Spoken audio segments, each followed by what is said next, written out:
Aujourd'hui, nous sommes déjà le 15e jour de ce mois sacré. Nous avons essayé de changer, nous avons essayé de prendre de bonnes résolutions. Mais qu'est-ce qui est important? Comment savoir si nous avons passé vraiment un bon mois du Ramadan? Il suffit de nous observer après ce mois sacré. Essayons de voir si nous arrivons à continuer nos bonnes habitudes et essayons de voir si nous sommes toujours de bons musulmans après ce mois. Bon allez, j'arrête de philosopher et je passe à la réponse de ma question quiz d'hier. Ma question était, quel est le premier homme qui a dit que la Terre était ronde? C'est bien sûr Pythagore. Qui est Pythagore? Allez, venez avec moi, on va l'apprendre. Pythagore est un philosophe et un savant grec qui a vécu au 6e et 5e siècle avant Jésus-Christ. Et oui, ça fait très longtemps. Mais c'était le premier homme qui a compris que la Terre était ronde. Peu après, d'autres Grecs, comme les célèbres Platon et Aristote, ont aussi affirmé que la Terre était ronde. Or, au Moyen-Âge, la plupart des gens estimaient que la Terre était toute plate comme une assiette. C'est à la Renaissance qu'on a enfin admis que la Terre était bel et bien ronde. Aujourd'hui, dans les lueurs du savoir, vous allez écouter le prochain épisode de la vie du prophète Mohammed sallallahu alayhi wa sallam. Ensuite, nous allons écouter la vie d'une femme turque qui s'appelle Sabiha Gökçen. Nous continuerons avec un verset qui nous apprend que Allah aime lorsque nous sommes généreux. Et nous terminerons comme d'habitude avec la citation du jour.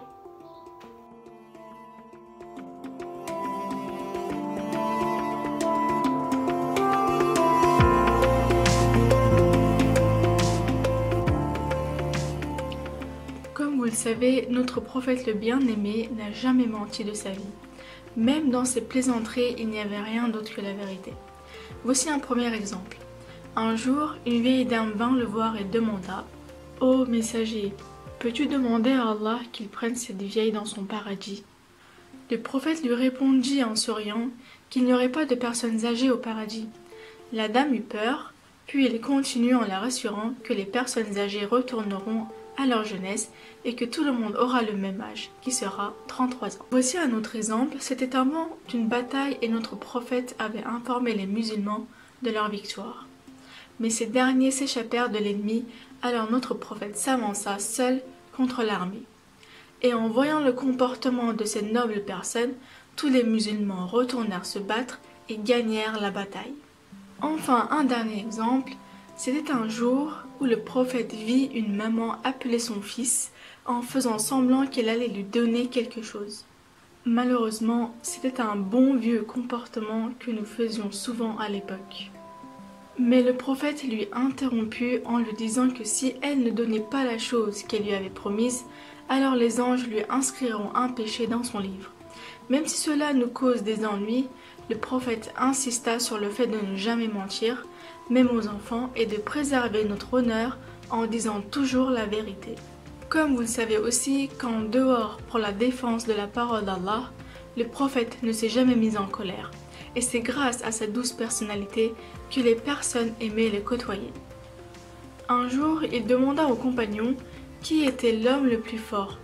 Tout le monde répondit le vainqueur dans un combat, et notre prophète donna la réponse de l'homme qui sait maîtriser sa colère, car rester maître de soi-même est bien plus dur que de se battre contre quelqu'un.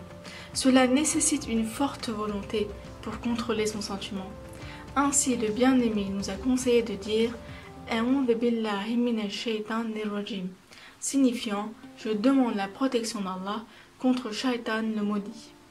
Comme vous le savez de nouveau que le prophète était pauvre, mais priez tout de même Allah pour vivre pauvre, mourir pauvre et ressusciter le jour de la résurrection parmi les pauvres. Un jour, Aïcha radiallahu anha vit cette prière de notre prophète et lui demanda sa raison. Le noble répondit que les pauvres entreront avant les riches au paradis et ajouta de ne jamais renvoyer un pauvre sans lui avoir donné quelque chose, même si cela est la moitié d'une date, et écouta sur cela la parole d'Allah qui est le verset 88 de la 15e sourate. Et montre-moi modeste et bienveillant envers les croyants. Il faisait tout son possible sans jamais refuser. S'il n'avait rien à offrir, alors il demanda à une personne de prêter de la nourriture ou de l'argent, ou bien demandait aux pauvres de revenir un peu plus tard afin de trouver une solution pour les aider. Il ne refusait jamais les invitations, même s'il n'avait que du pain dur à offrir. Cependant, les Mécois, n'ayant pas abandonné les projets de tuer le prophète, décidèrent de s'allier avec la tribu que le prophète avait expulsés de Médine pour avoir trahi le pacte avec les musulmans. Ils réunirent 10 000 soldats en quelques jours, sous l'ordre d'Abu Sufyan. Mais heureusement qu'il y avait une tribu alliée du prophète et proche de la Mecque, qui informait les Médinois du plan des polythéistes par le biais d'un messager. Ce dernier avait mis 4 au lieu de 12 jours pour arriver à Médine, et donc notre prophète réunit les compagnons pour avoir leur avis sur la défense. C'est alors que le jeune Perse Salman expliqua la stratégie de ses origines. Chez nous, nous creusons une tranchée infranchissable autour de la cité pour que celle-ci devienne imprenable. Alors le prophète accepta et creusèrent tous ensemble une tranchée à la seule entrée de Médine. Mais il y avait la famine à Médine et le prophète s'était attaché une pierre sur le ventre. Jabir ibn Abdallah vit le prophète dans cet état, partit aussi vite pour préparer avec sa femme ce qu'il avait chez lui, du pain et de la viande de chèvre. Puis retourna vers le prophète pour l'inviter avec quelques personnes, mais le bien-aimé ne pourra manger lorsque sa communauté avait faim. Accepta quand même la proposition, mais partit chez Jabir avec une centaine de personnes. Ce dernier fut très surpris, s'inquiéta un peu et dit à sa femme: « Le prophète arrive avec tous les compagnons. Comment la nourriture va-t-il suffire? Qu'allons-nous faire ?» Son épouse, étant toute calme, lui rassura en disant: « Le prophète a sûrement une raison, ne t'inquiète pas. » Le prophète s'assit devant la marmite et le panier de pain, puis fit une prière à voix basse. La nourriture nourrit alors plus de 1000 personnes. Pour que les musulmans reprennent leur force, il mit la baraka dans le repas.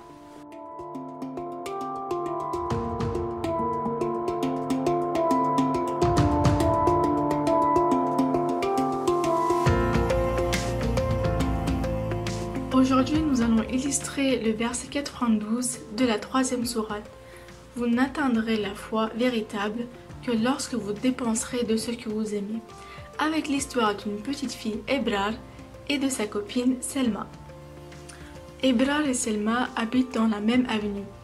Un jour, Ebrar fut très heureuse que sa copine dorme chez elle en ces jours de confinement. Elles jouèrent tranquillement dans sa chambre jusqu'à que Selma découvrit une très jolie boule de neige. Qu'elle est jolie! Mais par peur que Selma l'emporte avec elle, Ebrar lui arracha des mains en disant: « Oui, et c'est ma préférée. » Mais le soir avant de dormir, elle se mit en question. Il y a quoi de mal à lui offrir alors que j'en ai d'autres? Eh bien rien du tout. Au contraire, elle gagnera tellement de hasanat. Le lendemain, elle mit la boule de neige en face de Selma. Celle-ci fut très contente lorsqu'elle se réveilla, fit un câlin à Ebrar et passèrent une journée merveilleuse dans leur jardin.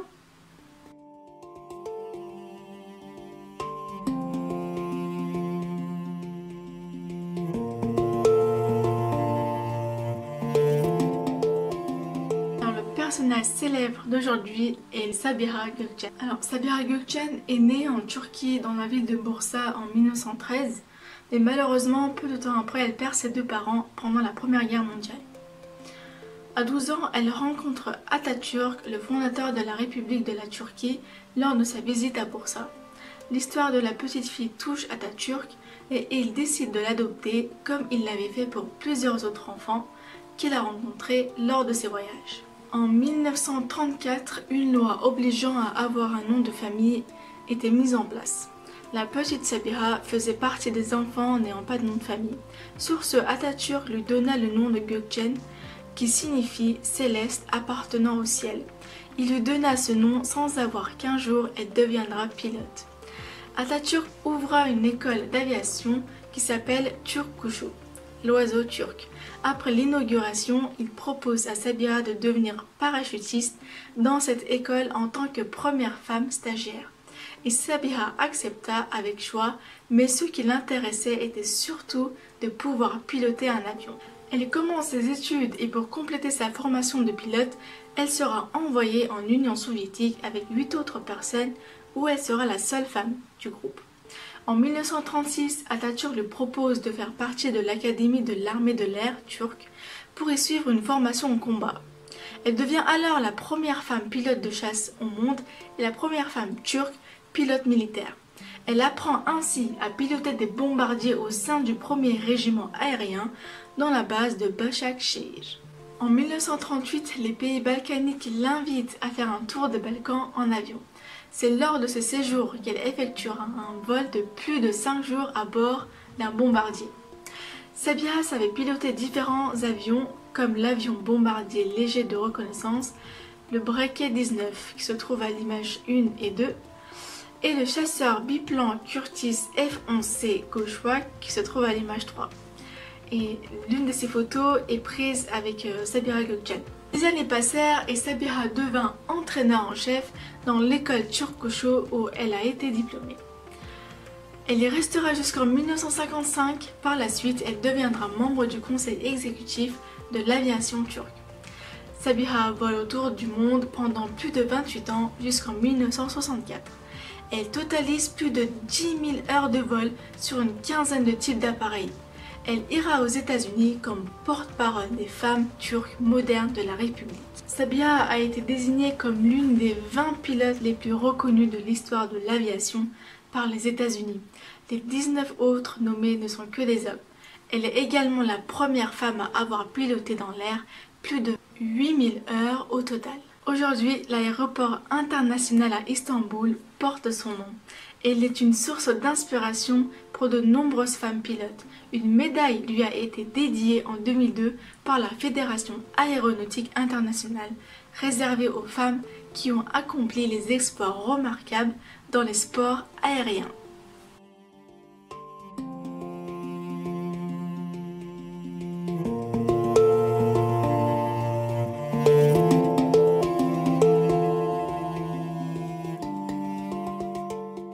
La citation du jour appartient à George Bernard Shaw, extrait de The Genuine Islam 1936. Je l'ai étudié, le merveilleux homme, et à mon avis, loin d'être un antéchrist, il mérite le titre de sauveur de l'humanité. Je crois que si un homme comme lui prenait la dictature du monde moderne, il réussirait à résoudre ses problèmes d'une façon qui lui apporterait la paix et le bonheur si nécessaire. J'ai prophétisé sur la foi de Mohammed qu'elle sera acceptable à l'Europe de demain, comme elle commence à devenir acceptable à l'Europe d'aujourd'hui. Dans cet extrait, George Bernard Shaw fait référence à l'homme merveilleux qu'était le prophète Mohammed, que la paix et la bénédiction de Dieu soient sur lui. Il souligne le fait que ce dernier n'était en aucun cas un antéchrist, c'est-à-dire un ennemi de Jésus. En rappelant cela, il fait référence à l'image néfaste du prophète qui a été autrefois propagée au Moyen-Âge par des hommes religieux, présentant en général ce dernier comme un ennemi du christianisme, ce qui est bien évidemment faux. Et l'auteur s'est rendu lui-même compte qu'il n'était point de tout cela après l'avoir étudié. Effectivement, l'islam reconnaît Jésus-Christ comme étant l'un des prophètes les plus importants, qui de plus était l'annonciateur du dernier prophète de l'univers. Ajoutons aussi que Mohammed, que la paix soit sur lui, était connu pour sa bienveillance, pour son amour et son grand cœur, et ne faisait ainsi aucune distinction entre les hommes, quelle que soit leur religion, leur couleur de peau, leur situation sociale, etc. Il était ouvert à tous. Shaw ajoute ainsi que Mohammed, que la paix soit sur lui, mérite le titre de sauveur de l'humanité. Il estime que si ce dernier venait à être à la tête du monde moderne, il réussirait à résoudre tous les maux de l'humanité connaît actuellement, et ce en apportant la paix et le bonheur loin des divisions, des guerres et des rancœurs. Ainsi, cela revient à dire que cet homme qui a vécu au 6e et 7e siècle, qui provient d'un milieu modeste, aurait aussi pu s'adapter à notre monde moderne et y apporter toutes les solutions.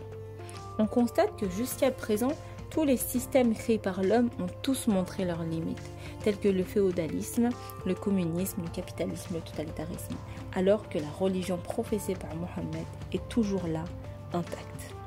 En effet, il est le prophète de tous les temps, puisqu'il a reçu son éducation du Saint-Coran, qui est universel, intemporel, répondant aux besoins de l'humanité sans distinction de civilisation et d'époque. Les lueurs du savoir sont terminées pour aujourd'hui, mais ne vous inquiétez pas, nous sommes ici encore demain sur notre chaîne YouTube avec vous. Je vais vous poser une question. Je vais vous décrire une femme et vous allez devoir trouver son prénom. Bien que femme, je me suis souvent habillée en homme. Grâce à moi, Charles VII a été sacré à Reims. J'ai combattu les Anglais, en particulier devant la ville d'Orléans. Qui suis-je? Je vous laisse y réfléchir.